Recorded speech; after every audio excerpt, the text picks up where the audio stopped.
menjadikan waktu kita waktu yang barokah, waktu yang terisi dengan amal saleh, dan kita mendapatkan limpahan banyak pahala di samping puasa yang kita laksanakan. Tema yang diberikan oleh panitia ke saya pokoknya tentang fikih. Nah, kalau membahas tentang fikih ya saambah-ambah nih. Makanya saya bingung ngasih apa ini kira-kira. Karena fikih sendiri itu banyak. Baik, maka saya kasih sedikit pengantar, nanti sisanya kami kembalikan kepada Bapak Ibu dan moderator, barangkali ada sesuatu yang mau disampaikan. Jamaah dimakan Allah Subhanahu wa taala, fikih itu secara bahasa artinya paham. Allah Subhanahu wa taala menceritakan doa Nabi Musa alaihissalam. Rabbi syrah li sadri wa yassir li amri yafqahu qawli. Ya Allah, lapangkanlah dadaku dan mudahkanlah urusanku, hilangkan wahlul uqdatam min lisani, hilangkan ikatan dalam lisanku, yafqahu qawli, agar mereka yafqahu, maksudnya paham, qawli dengan ucapanku. Ini doa Nabi Musa alaihissalatu wassalam sebelum beliau menghadapi Fir'aun. Sehingga fikih dari ayat ini yafqahu maknanya adalah yafhamu. Yafqahu qawli artinya yafhamu qawli. Kemudian fikih secara istilah. Fikih secara istilah itu mengalami perubahan kondisi. Dulu sebelum fikih itu menjadi salah satu cabang ilmu tersendiri, fikih secara istilah dipahami sebagai ma'rifatu ma lahu wa ma'alai, ilmu yang mengajarkan tentang hak dan kewajiban hamba. Ilmu yang mengajarkan tentang hak dan kewajiban hamba. Berdasarkan definisi ini, maka ilmu fikih cakupannya sangat luas. Karena kalau kita berbicara tentang hak dan kewajiban, itu sangat luas cakupannya. Baik hak dan kewajiban berkaitan dengan masalah keyakinan, hak dan kewajiban berkaitan dengan masalah amalan, maupun hak dan kewajiban yang berkaitan dengan masalah muamalah, sehingga cakupannya sangat luas. Karena itu ilmu fikih dengan definisi ini sering diistilahkan dengan al-fiqhul akbar, fikih besar. Di antara yang memprakarsai ilmu fikih akbar seperti ini adalah para ulama mazhab Hanafiyah, terutama Imam Abu Hanifah. Sampai dikatakan oleh para ulama, kullu faqihin iyalu Abi Hanifah. Semua ulama fikih itu adalah keturunannya Abu Hanifah. Karena beliau yang pertama kali meletakkan pondasi-pondasi ilmu fikih menurut penjelasan tentang fikih akbar. Selanjutnya, dalam perkembangannya ilmu fikih ini mengalami pengerucutan, sehingga jadilah ilmu ini salah tersendiri.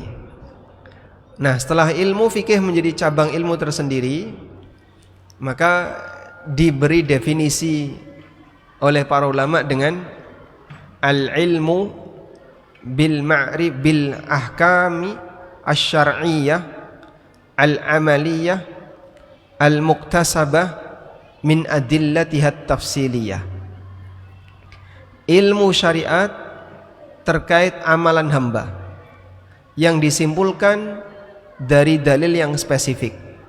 Ilmu syariat terkait amalan hamba yang disimpulkan dari dalil yang spesifik.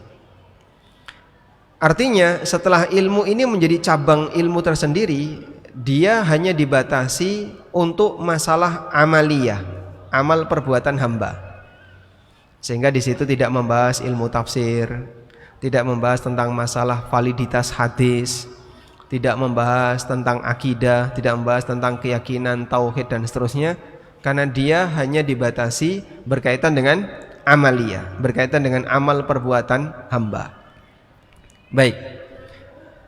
Kemudian ilmu ini membahas 4 pokok bahasan. Ilmu fikih itu membahas 4 pokok bahasan. Sehingga pembahasan fikih yang panjang lebar, yang sampai bukunya berjilid-jilid. Di ANB Channel ada buku fikih judulnya Al-Majmu' Syarhul Muhadzab. Itu 28 jilid. Karya An-Nawawi, As-Subki dan Al-Muti'i, 3 orang. Dan masih banyak buku yang jilidnya lebih panjang-panjang lagi. Dari sekian banyak jilid itu ternyata cuma membahas 4 pokok bahasan. Yang pertama adalah fikih ibadah. Yang kedua fikih muamalah. Yang ketiga fikih keluarga. Yang keempat fiqhul qada' wal jinayat, fikih seputar masalah peradilan dan tindak kriminal dalam Islam. Wonten pinten Pak? Sekawan 4. Apa saja? Fikih ibadah, fikih muamalah, fikih keluarga, dan fikih peradilan atau tindak kriminal dalam Islam. Baik. Jika kita rinci dari 4 ini, kita bisa sebutkan secara sederhana. Yang pertama untuk fikih ibadah. Kenapa ini ditaruh di paling depan, ditaruh di pertama? Karena tujuan kita diciptakan adalah untuk beribadah. Wa ma khalaqtul jinna wal insa illa liya'budun. Tidaklah aku ciptakan jin dan manusia kecuali agar mereka beribadah kepadaku, kata Allah. Nah, selanjutnya fikih ibadah sendiri kalau dirinci di situ ada banyak cabang. Jika kita sebutkan yang pertama fikih thaharah.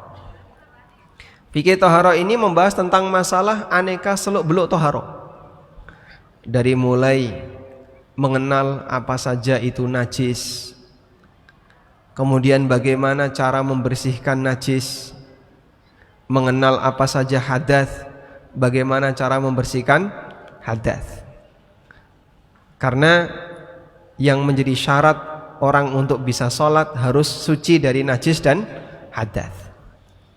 Lalu kita diperkenalkan tentang apa itu haid, batasan haid, kemudian macam-macam cairan yang keluar dari manusia dan seterusnya. Itu dibahas dalam fikih thaharah. Tentang wudu, tentang mandi, tentang tayamum, ini dibahas di fikih thaharah.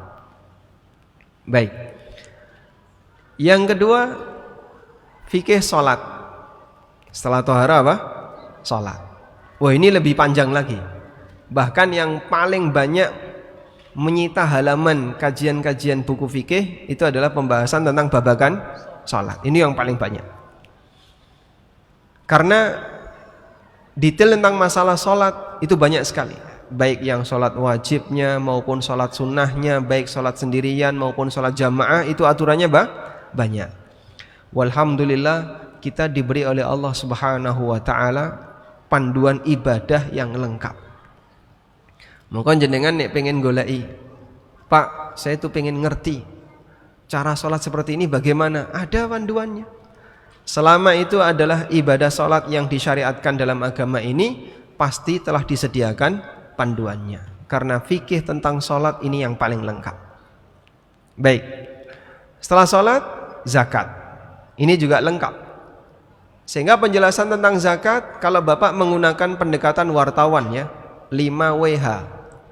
What, where, when, why, who, how, semuanya ada. Bapak mau tanya apa saja pakai 5 piranti ini, 5 kata tanya ini bisa dijawab. Karena lengkap, dari mulai pucuk sampai pucuk semuanya ada penjelasannya. Itulah fikih zakat. Sebagaimana sholat.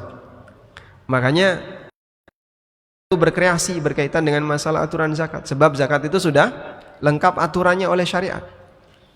Berikutnya adalah fikih tentang puasa, ini juga sudah lengkap. Dan berikutnya fikih tentang haji dan umroh, ditambah lagi tentang masalah janaiz, ditambah lagi tentang masalah kurban, akikah dan seterusnya. Ini masuk dalam lingkaran fikih ibadah. Wonten pinten niku? Ketelisipan ini nyadat. Ya, ada banyak ya, pokoknya tulis saja ada banyak gitu aja ya. Kalau disebutkan ya, thaharah, salat, zakat, puasa, haji, umroh, terus jenazah, ahkamul janaiz, kemudian kurban akikah, lalu nazar, kemudian sumpah, itu ada di sini. Kemudian ditambah lagi tentang masalah jihad, itu dimasukkan dalam fikih ibadah. Sudah? Beralih ke fikih muamalah. Nah, fikih muamalah ini kok nggak lengkap. Baik muamalah yang sifatnya komersil, yang sering disebut dengan muamalah muawadhat, atau muamalah yang sifatnya sosial, yang sering disebut dengan muamalah tabarruat. Sehingga jenengan mau mencari, saya ingin ngerti piye to carane akad seperti ini sing bener, niku pun wonten panduane. Walhamdulillah kita tidak dibiarkan oleh Allah Subhanahu wa taala seperti yang gelap gulita tanpa panduan dan arahan. Namun saat kita bermuamalah juga dikasih bimbingan agar orang tidak terjebak dalam aneka perbuatan dosa dan maksiat ketika bermuamalah. Nah, dulu di zaman sahabat, pengetahuan tentang fikih muamalah itu dijadikan syarat oleh Umar bin Khattab radhiyallahu anhu. Orang boleh berjualan di pasar Madinah. Beliau berkeliling ke pasar Madinah sambil membawa dirrah. Dirrah niku tongkat kecil seperti yang biasa dibawa jenderal. Terus para pedagang ditangleti satu-satu, ditanya. Nek ngerti, bisa jawab, dipersilahkan bertahan. Nek ra iso jawab, diusir oleh Umar sambil mengatakan, la yabi'u fi suqina illa man tafaqaha wa illa akala riba sya'a am aba. Tidak boleh berjualan di pasar kami kecuali orang yang paham fikihnya. Kalau tidak, dia akan makan riba, sadar atau tidak? Sadar. Sehingga beliau ingin pasar Madinah itu bersih dari transaksi riba. Maka syarat pertama agar pasar itu bersih dari transaksi riba, pelaku pasar harus dikasih pemahaman dan edukasi tentang masalah fikih muamalah. Nah, dulu Amirul Mukminin melakukan seperti itu. Mendah nenek Umar masih hidup di zaman sekarang, terus ada di pasar Sleman, ya. Kira-kira pripun Pak Imam? Bubar. Semuanya diusir, nggak boleh jualan karena nggak ngerti tentang masalah fikihnya. Nah, maka coba sekarang kita tes ya, yang pedagang angkat tangan. Ya. Nggak ada? Baik, yang karyawan angkat tangan. Cuman 1, 2, lainnya pengangguran semua ini. Pengusaha bukan, karyawan bukan, terus jadi apa nih Pak? Juragan Ustaz. Juragan, nah juragan kan pengusaha Pak. Kita saja misalnya mau ditanya, jenengan pengusaha Pak? Inji. Coba saya tanya Pak ya, tentang masalah bab riba saja, nggak ngerti dia. Pak, saya kok ditakoni riba, nggak ngerti Pak, ngerti ku rabi Pak. Subhanallah. Padahal sampean setiap hari bersinggungan dengan yang namanya duit, namanya muamalah. Sangat rentan kalau orang itu nggak ngerti, dia akan bersinggungan dengan transaksi yang haram. Maka kalau orang dia tidak mewaspadai akan hal ini, bisa jadi terjerembab dalam riba sementara dia tidak sadar. Baik, ini tentang fikih muamalah. Yang ketiga ada fikih keluarga, fiqhul usrah. Fikih keluarga ini kau membahas tentang masalah keluarga, dari mulai sebelum berkeluarga sampai bubar keluarga, baik bubar resmi maupun bubar tidak resmi. Pak, bubar tidak resmi ini Pak, bubar tidak resmi ini kenapa? Hah? Tinggal lungo, minggat itu begini. Yang dimaksud bubar tidak resmi adalah perpisahan karena meninggal. Karena meninggal itu tidak bisa direncanakan, ya. Sehingga ketika salah satu pasangan suami istri itu meninggal dunia, maka statusnya cerai mati, sehingga masuk kategori bubar keluarga karena kematian. Dan berikut konsekuensinya. Kalau salah satu mati itu harus apa yang dijalani? Nyun sewu nggih. Masih banyak ibu-ibu yang nggak ngerti tentang masalah iddah. Iddah itu apa toh Mas? Kok ono iddah barang? Apa yang harus dilakukan ketika menjalani masa iddah, gak ngerti. Aturan apa yang dilarang ketika iddah, gak ngerti. Sehingga banyak kasus pelanggaran dalam pernikahan karena orangnya gak ngerti. Tadi malam suaminya meninggal, besok pagi sudah punya pasangan. Masya Allah. Wonten? Boleh? Kenapa Pak? Wis direncanakan, makanya bojone mati guyang-guyu. Nah, model seperti ini ketika orang nggak paham, bisa jadi dia melakukan pelanggaran tanpa sadar. Kamu itu belum boleh nikah, kenapa sudah nikah? Loh, jarene nek wis ditinggal mati berarti boleh nikah lagi. Dia nggak ngerti tentang masa iddah, dia nggak tahu berapa lama batasan masa iddah dan seterusnya. Nah, ini juga pelanggaran yang sering terjadi karena orang tidak paham. Padahal nyuwun sewu, ini lebih berat konsekuensinya dibandingkan masalah muamalah tadi.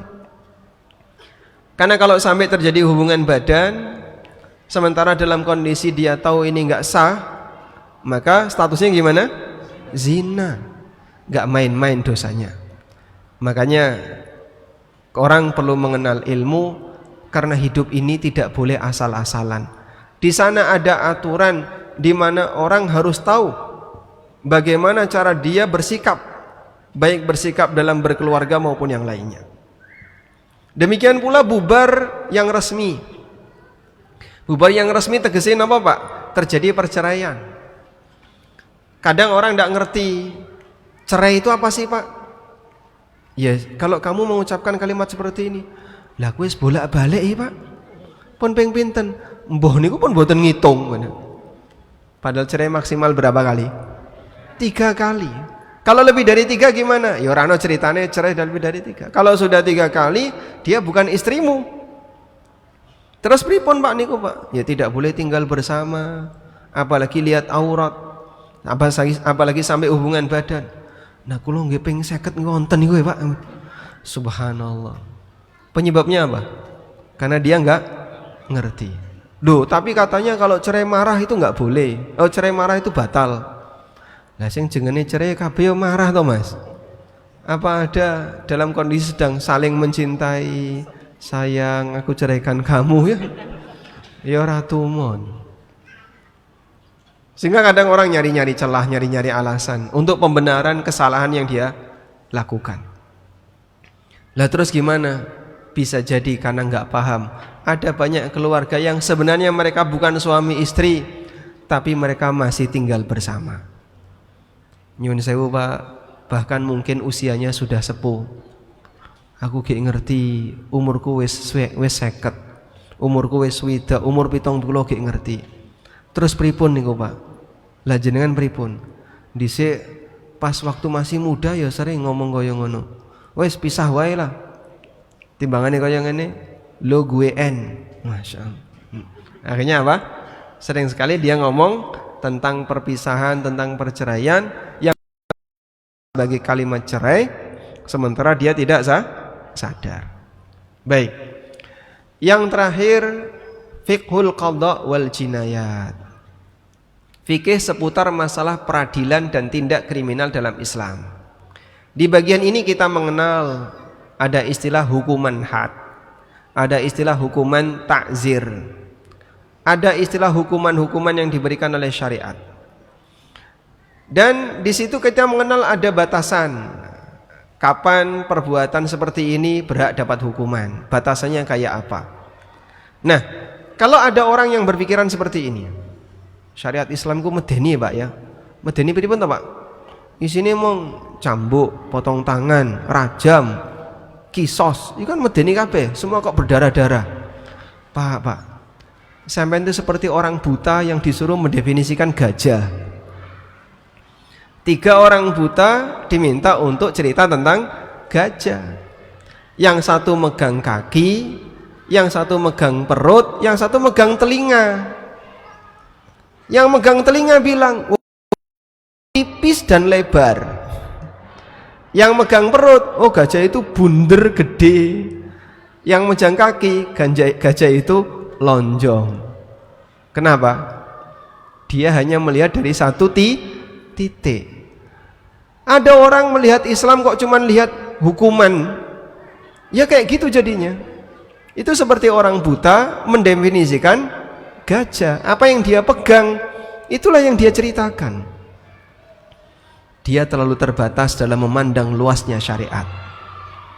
Makanya nek gak ngerti jangan bicara, agar orang tidak memberikan keterangan yang tidak mewakili kondisi aslinya. Nah, kalau kita sudah mengenal peta seperti ini, berikutnya begini Bapak Ibu ya. Saya sudah tahu peta fikih seperti tadi. Terus perjalanan saya dalam belajar fikih sudah sampai mana? Babakan masalah fikih toharo, perjalanan Bapak dalam belajar fikih toharo sudah sampai mana? Oh, kayaknya saya sudah sampai di sini. Baik, berarti masih ada jarak sekian yang belum Anda tempuh. Masalah sholat Pak, jenengan sudah sampai mana belajarnya? Saya sudah sampai di sini Mas. Oh, berarti masih ada jarak sekian yang belum jenengan tempuh.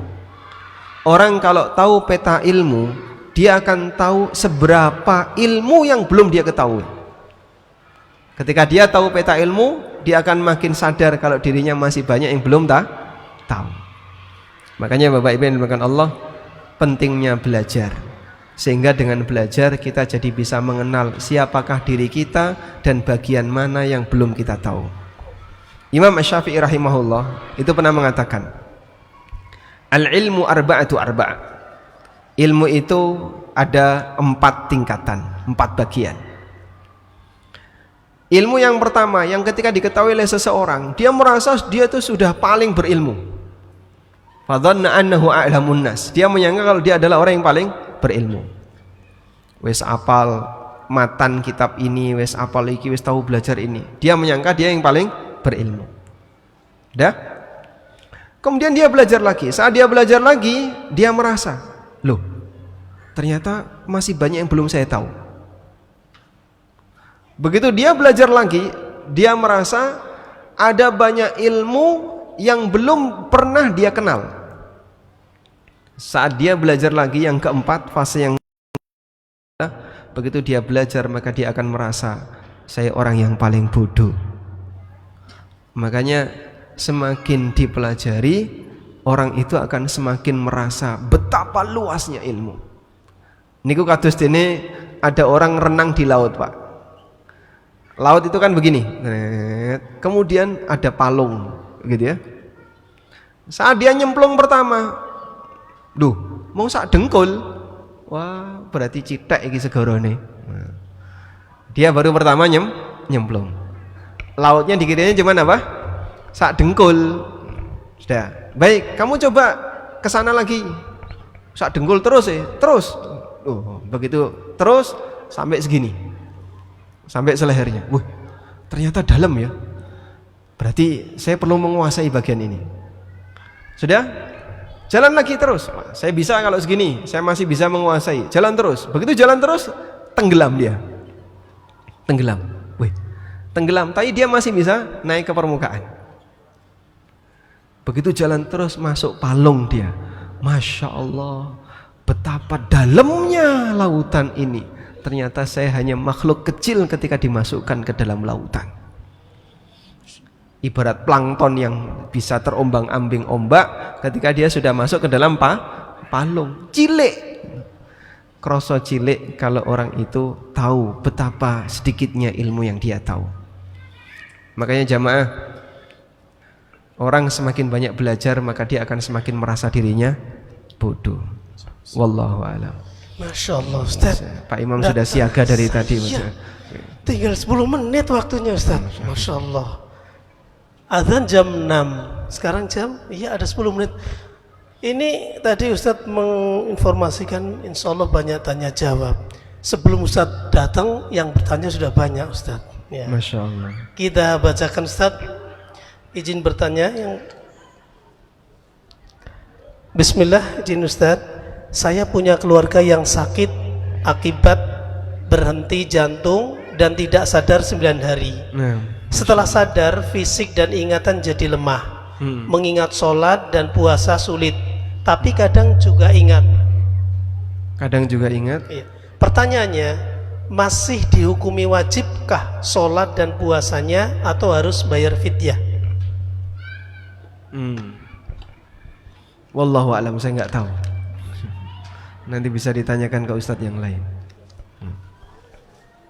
Oh, yang pertanyaan ditanya dapat ya Mas nanti. Nanti yang Selanjutnya, tadi yang ngasih pertanyaan bisa dapat hadiah ya. gimana? Iya, enggak apa-apa. Tadi saya janji yang pertanyaan dibacakan dapat hadiah, Ustaz. Alhamdulillah. Ini nggak tahu siapa tadi. Berikutnya, Ustaz. Izin bertanya, Ustaz. Mana yang lebih utama bagi seorang wanita, sholat di dalam rumahnya atau iktikaf dalam masjid pada 10 malam terakhir? Baik, mana yang lebih utama bagi wanita, sholat di rumah di dalam rumahnya atau iktikaf 10 hari di masjid? Nah, kalau bicara yang lebih afdol untuk sholat wajib saja, kita bicara yang sholat wajib ya. Wanita lebih afdol sholat wajib di mana?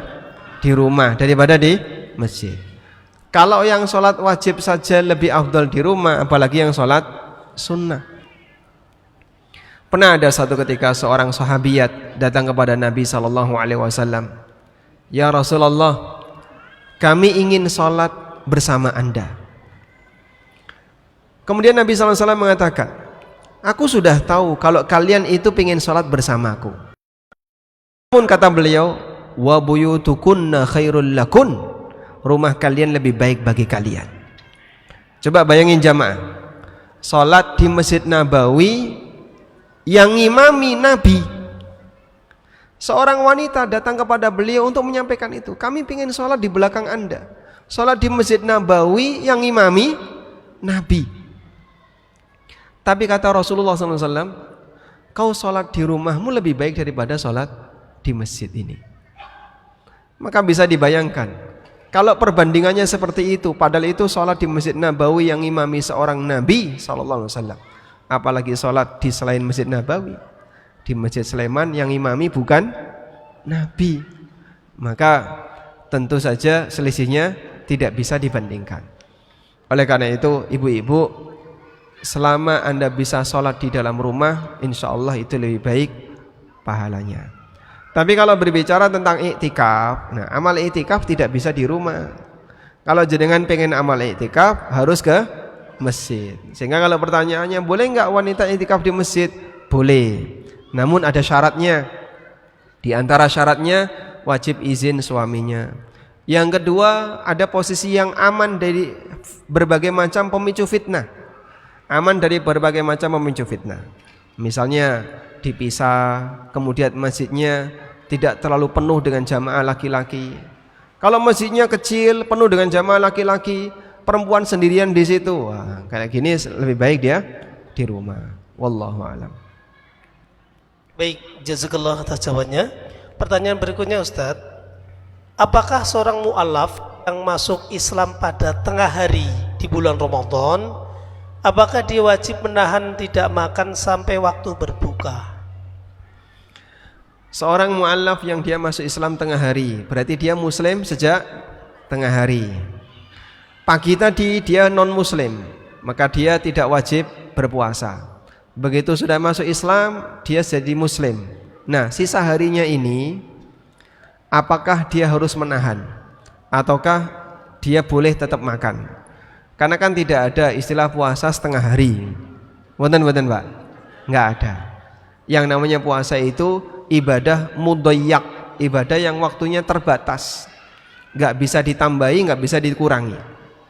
Nah, yang seperti ini, wallahu a'lam, beliau dalam hal ini tidak terhitung puasanya. Namun beliau tetap wajib untuk menahan diri sehingga tidak makan tidak minum sampai maghrib. Karena dulu Nabi SAW waktu pertama kali puasa itu diwajibkan, dan itu puasa Asyura. Beliau kemudian memberikan pengumuman bagi para sahabat. Di antara yang beliau sampaikan, bagi siapa yang sudah makan, sudah sarapan, falyasum baqiyata yaumihi, maka hendaknya dia berpuasa di sisa harinya. Sehingga yang sudah makan pagi, sisanya nggak boleh makan sampai maghrib. Itu ketika pertama kali diwajibkan puasa Asyura. Karena mereka baru tahu, berarti dia baru ngerti tentang aturan, karena syariatnya baru datang, maka yang tadi makan udzur tidak disebut orang yang melakukan kesalahan, tapi di sisa harinya dia tidak boleh makan dan minum. Wallahu a'lam. Jazakallah khair atas jawabannya Ustaz. Pertanyaan berikutnya Ustaz, izin bertanya. Salah satu keutamaan bulan Ramadan bahwa Allah Ta'ala mengeluarkan hambanya dari neraka setiap malam harinya. Apakah saat ini sudah ada penghuni neraka Ustaz? Baik, di antara keutamaan bulan Ramadan kata Nabi SAW, walillahi utaqa'u minan nar wa dhalika fi kulli lailatin. Allah memiliki beberapa hamba yang dibebaskan dari neraka, dan itu terjadi setiap malam. Allah membebaskan si A, si B, si C bebas dari neraka, si D bebas dari neraka. Dan itu terjadi kapan? Setiap malam. Nah, sehingga kita punya harapan, mudah-mudahan saya salah satu di antaranya. Kalau jumlahnya yang dibebaskan itu banyak, semoga kita salah satu di antaranya. Maka perbanyaklah berdoa kepada Allah Subhanahu wa taala. Allahumma ajirni minan nar, Allahumma ajirni minan nar, wa qina adzaban nar, wa qina adzaban nar. Allahumma inni a'udzubika min adzabin nar. Perbanyak mohon kepada Allah, karena tidak ada yang bisa menyelamatkan hamba dari neraka kecuali Allah. Selanjutnya, kalau Bapak bertanya apakah di neraka sekarang sudah ada penghuninya, wallahu ta'ala alam, keterangan yang ada tentang Fir'aun, Allah Subhanahu wa ta'ala mengatakan an-naru yu'raduna alaihim, bahwa neraka itu ditampakkan kepada mereka bil ghuduwi wal asal, setiap pagi dan sore. Wa yaumal qiyamati adkhilu ala fir'auna asyaddal adab, dan besok di hari kiamat Allah perintahkan masukkan penganut Fir'aun itu kepada adab yang lebih menyakitkan. Dohir dari ayat ini menunjukkan bahasanya neraka tidak dihuni oleh pengikutnya Fir'aun, mendapatkan neraka, tapi mereka berada di alam kubur, kemudian ditampakkan neraka kepadanya, sebagaimana disebutkan dalam hadis dari Al-Barra' bin Azib. Nabi SAW bercerita tentang perjalanan arwah. Ketika arwah itu orang yang kafir, setelah dikembalikan ke alam kuburnya, kemudian kuburnya disempitkan, lalu dibukakan untuknya jalan menuju neraka. Kemudian ditampakkan neraka kepadanya.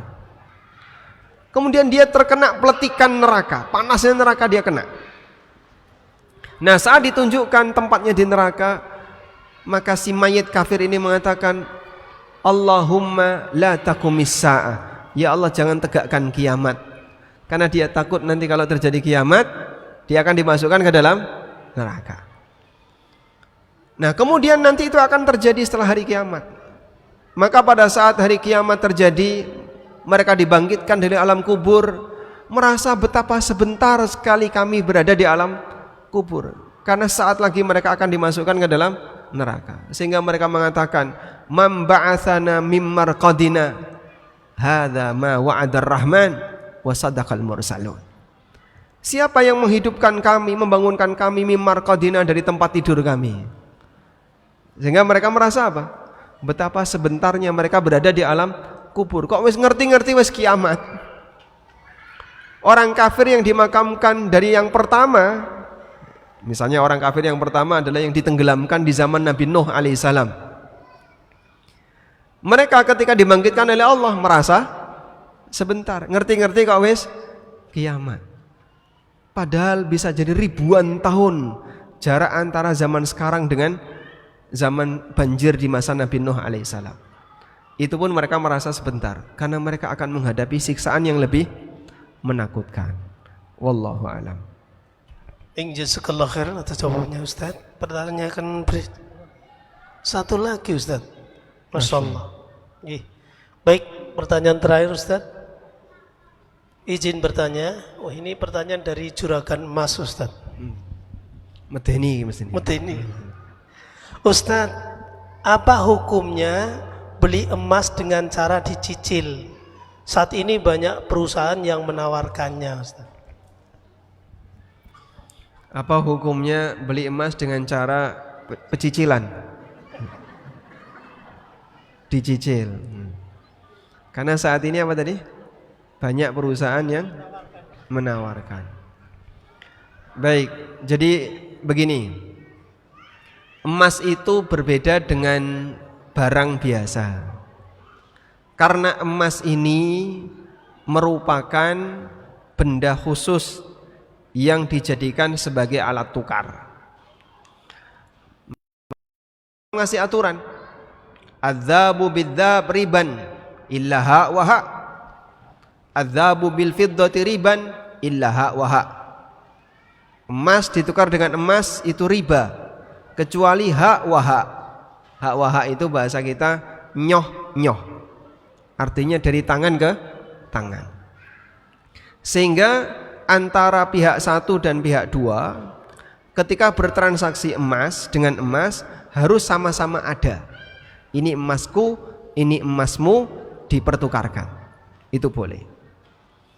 Beliau juga mengatakan adzhab bil fiddati riban, emas dengan perak itu riba, illa waha waha.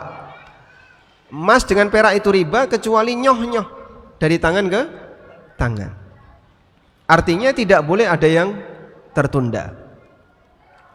Emas dengan perak itu seperti emas dengan uang. Sehingga sijinya rupiah, yang satu rupiah, yang satu emas. Harus dari tangan ke tangan, ha waha. Jika tidak, maka masuk kategori riba nasi'ah. Sehingga apa hukumnya beli emas secara nyicil? Ya tidak boleh. Itu termasuk riba nasi'ah. Jadinya pripun Pak? Kalau beli emas harus sama-sama tunai. Uangnya ada, emasnya ada.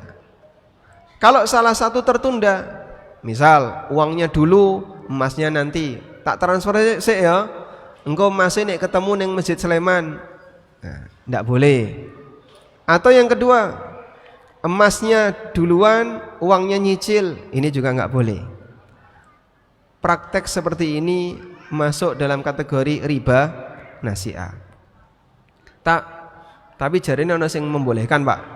Nah, kalau jarene ada yang membolehkan memang ada. Kalau jarene ada yang membolehkan. Cuman yang lebih benar pendapat jumhur ulama bahwa dalam transaksinya harus dilakukan secara tunai, tidak boleh dilakukan secara kredit. Wallahu a'lam. Baik, jazakallah khairan atas materi dan jawaban Ustaz. Untuk pertanyaan masih banyak sekali Ustaz, tapi waktu sudah habis sebagaimana yang diminta oleh panitia. Karena untuk persiapan nanti buka puasa jam 6 persis sudah adzan. Sekarang waktu tinggal 7 menit nih. Jadi mohon maaf, insyaallah kita